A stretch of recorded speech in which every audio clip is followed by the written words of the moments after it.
Kami mempersembahkan kepada kalian ulasan series terbaru berjudul Tulsa King.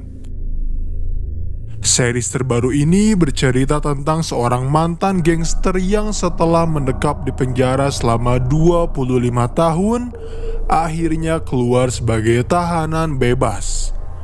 Namun naas, setelah ia terbebas dari belenggu besi, ternyata keluarga mafianya tak mau lagi menerimanya menjadi salah satu bagian dari mereka. Sehingga ia nekat pindah ke sebuah kota kecil untuk mendirikan kerajaannya sendiri, menjadikannya sebagai raja baru di kota kecil kumuh bernama Tulsa. Kalian pasti penasaran dengan kelanjutan dari series ini. So without any further ado, let's get into it.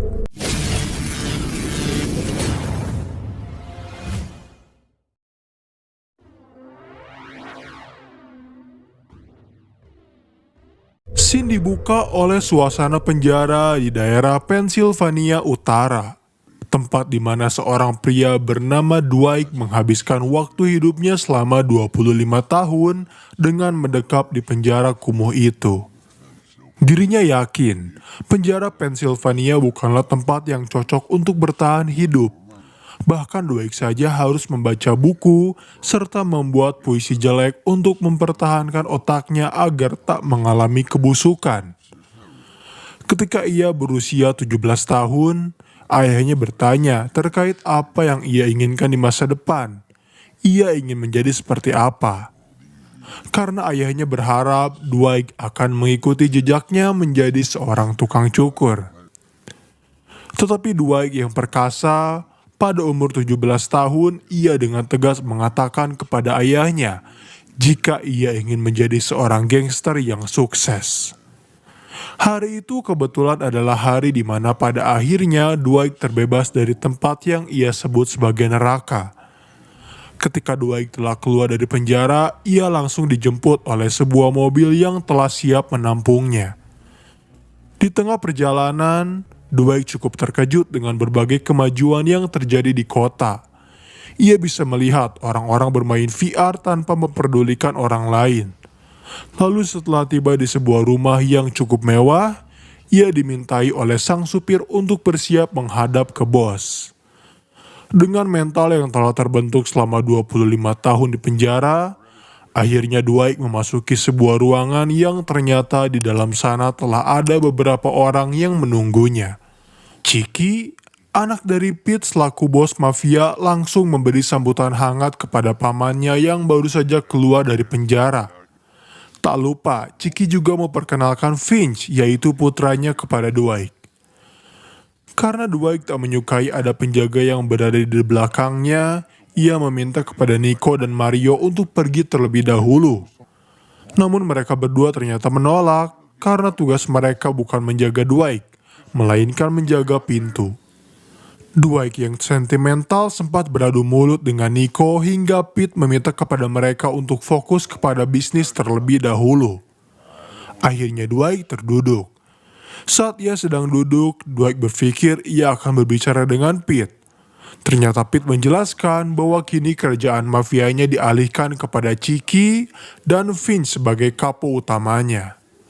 Tentu, informasi ini membuat Dwight mulai merasa bahwa 25 tahun ia di penjara membuat dampak perubahan yang sangat besar.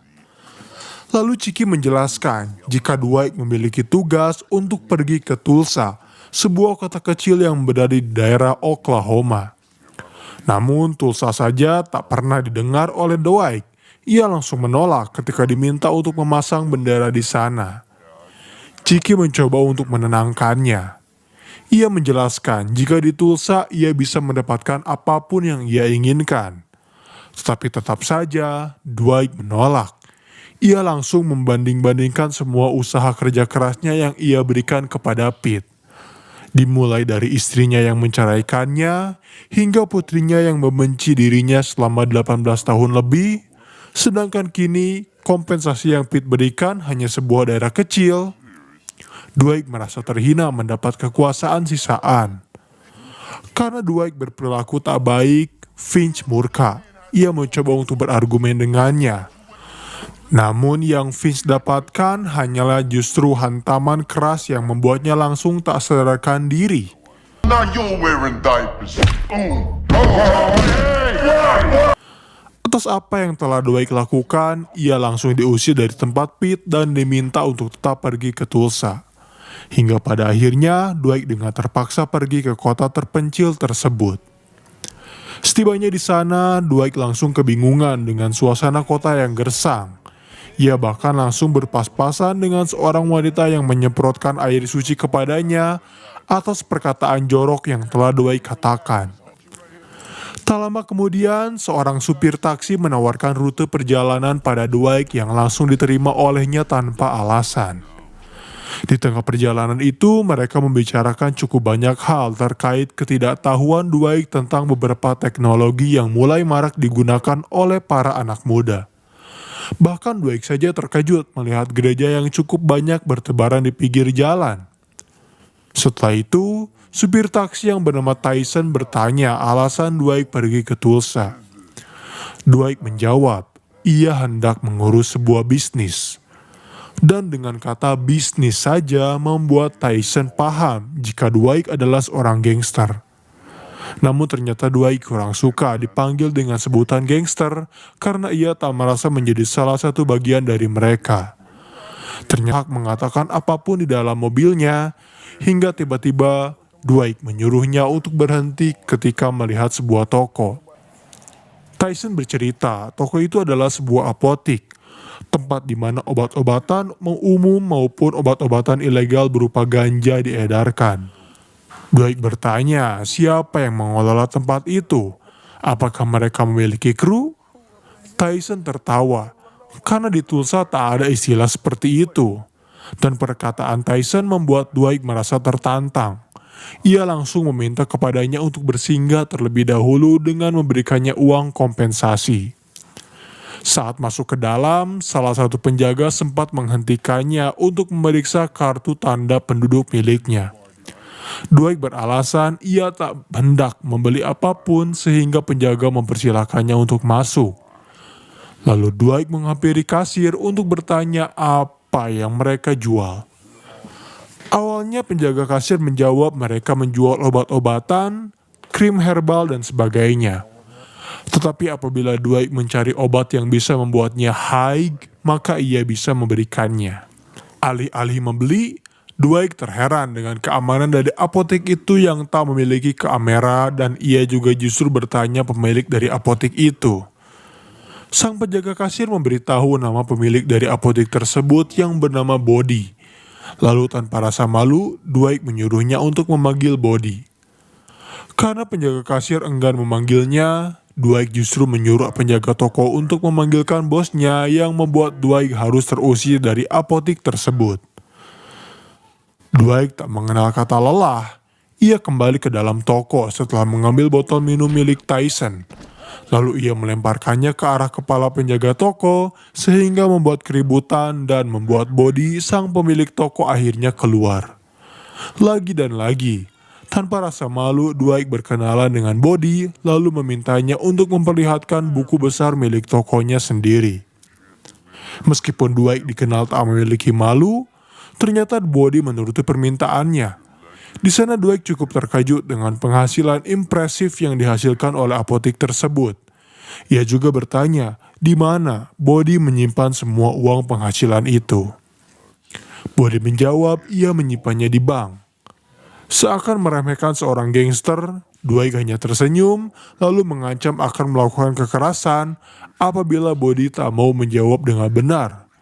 Karena Dwight tahu, Body pasti menyembunyikannya di sebuah berangkas atau sejenisnya. Dan benar saja, ternyata Body menyimpan penghasilannya di sebuah berangkas. Terlihat $500,000 Amerika berada di berangkas tersebut. Lalu Dwight dengan muka polosnya berkata, ia akan mengambil keuntungan sebesar 20% per minggu. Body kebingungan dengan perkataan Dwight. Dan Dwight menjelaskan kini mereka adalah mitra. Ia akan menjaga apotek miliknya dari gangster maupun FBI yang mungkin akan berusaha untuk mencuri uang-uang miliknya. Yang jelas, Dwight meminta kepada Body untuk tetap tenang selama mereka tetap menjadi mitra. Lalu dengan perlahan Dwight mengambil beberapa gepok uang dolar itu dan memberikannya kepada Tyson. Ia ingin Tyson membelikannya mobil navigation berwarna hitam. Karena Tyson tak pernah melihat uang sebanyak itu, ia langsung merasa senang. Setelah menurunkan Dwight di hotel, Tyson diminta untuk datang kembali pada pukul 12 siang untuk menjemputnya dengan pakaian kera yang harus ia kenakan. Kemudian Dwight memesan kamar hotel dan mulai merapikan barang-barangnya. Pada sore hari, Dwight menghampiri resepsionis untuk meminta bantuannya agar memanggilkan taksi. Seperti seseorang yang berasal dari masa lalu, Dwight tak tahu bahwa di tahun itu telah terdapat sebuah aplikasi bernama Uber yang bisa memanggil taksi online. Dengan memberi resepsionis itu uang, Dwight meminta bantuannya untuk memanggilkan Uber.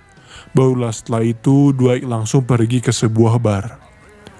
Hari itu kebetulan bar tak terlalu ramai.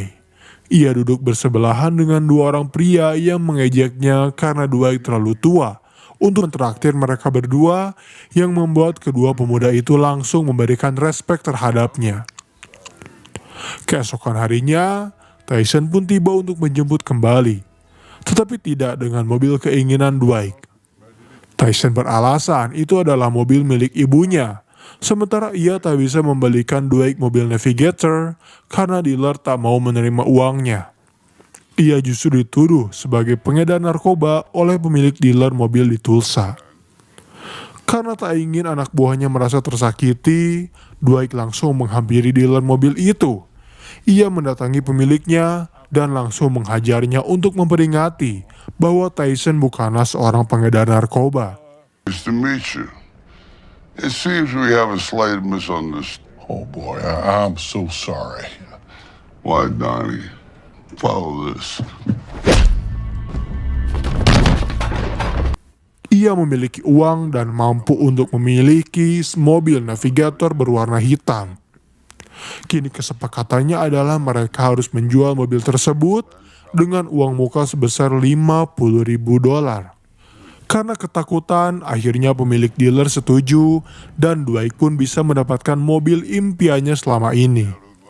Setelah itu, Dwight langsung mengajak Tyson ke mall untuk berbelanja es krim serta beberapa peralatan lainnya. Ternyata setibanya di sana, Dwight tak suka dengan es krim di daerah Tulsa. Ia lebih memilih untuk pergi dari mall agar bisa menghampiri kembali toko apotek milik Body. Ketika ia pertama kali masuk, Dwight langsung menyapa sang penjaga toko dan memberikan Body sebuah kamera keamanan untuk meminimalisir kejahatan yang akan terjadi. Kemudian mereka berdua langsung berbincang terkait pendapatan yang mereka dapatkan hari ini. Body memberitahu, sejauh ini mereka telah mendapatkan kurang lebih dari $5.000. Lalu Dwight bertanya, dari mana Body mendapatkan ganja-ganja itu? Body menjawab, ia mendapatkannya di sebuah rumah kaca yang memiliki perkebunan 40 hektar. Pemiliknya bernama Jimmy. Setelah mengetahui siapa suppliernya dan bagaimana sistem kerja pengedarannya, Dwight menyarankan kepada Body untuk melakukan pencucian uang. Entah itu dengan membuka bisnis baru berupa salon kecantikan, klub, ataupun diskotik. Karena lambat laun, FBI pasti akan menemukannya dan mengambil keuntungan dari setiap penjualan mereka. Dan apabila Body membutuhkannya, ia bisa mendatangi Dwight di daratan barat. Kemudian Dwight menyuruh kepada Tyson untuk mengantarkannya kembali ke sebuah bar yang kini menjadi tempat favoritnya merenung. Ternyata di sana Dwight langsung akrab dengan pemilik bar yang bernama Mitch.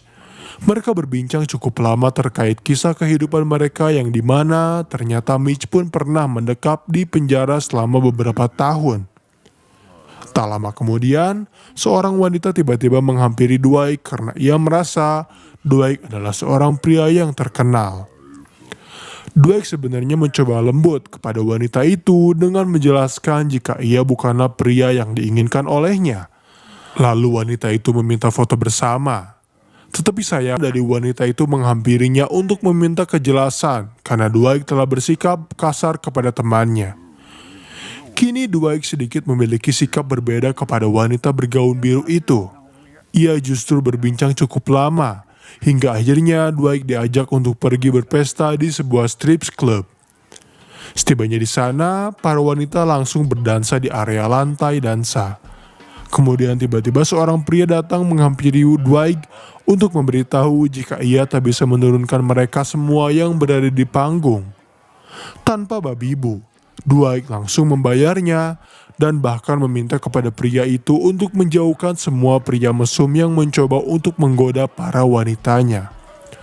Namun ternyata Dwight bisa melihat wanita yang tadi mengajaknya berbicara sedang berusaha digoda oleh pria lain. Lantas Dwight langsung beraksi. Ia menghampiri pria bertopi koboi itu dan langsung menghajarnya. Dan karena Dwight telah bersikap cukup gentle, membuat wanita itu tertarik padanya dan ia meminta kepada Dwight untuk membungkusnya di hotel.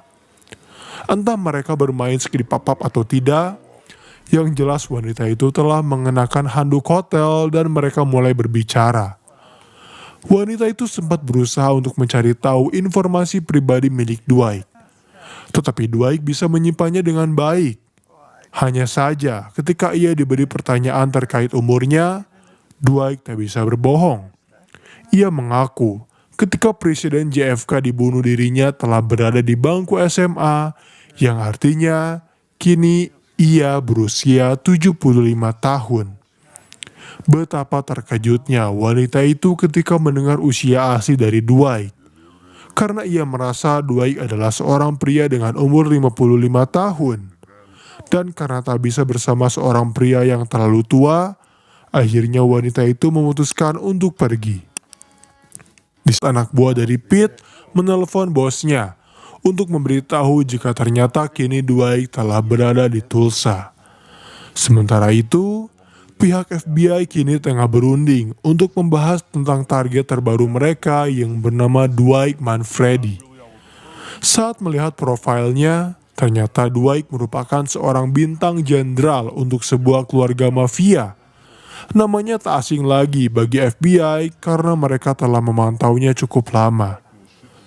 Berdasarkan track record, Dwight telah membunuh beberapa musuhnya pada tahun 90-an.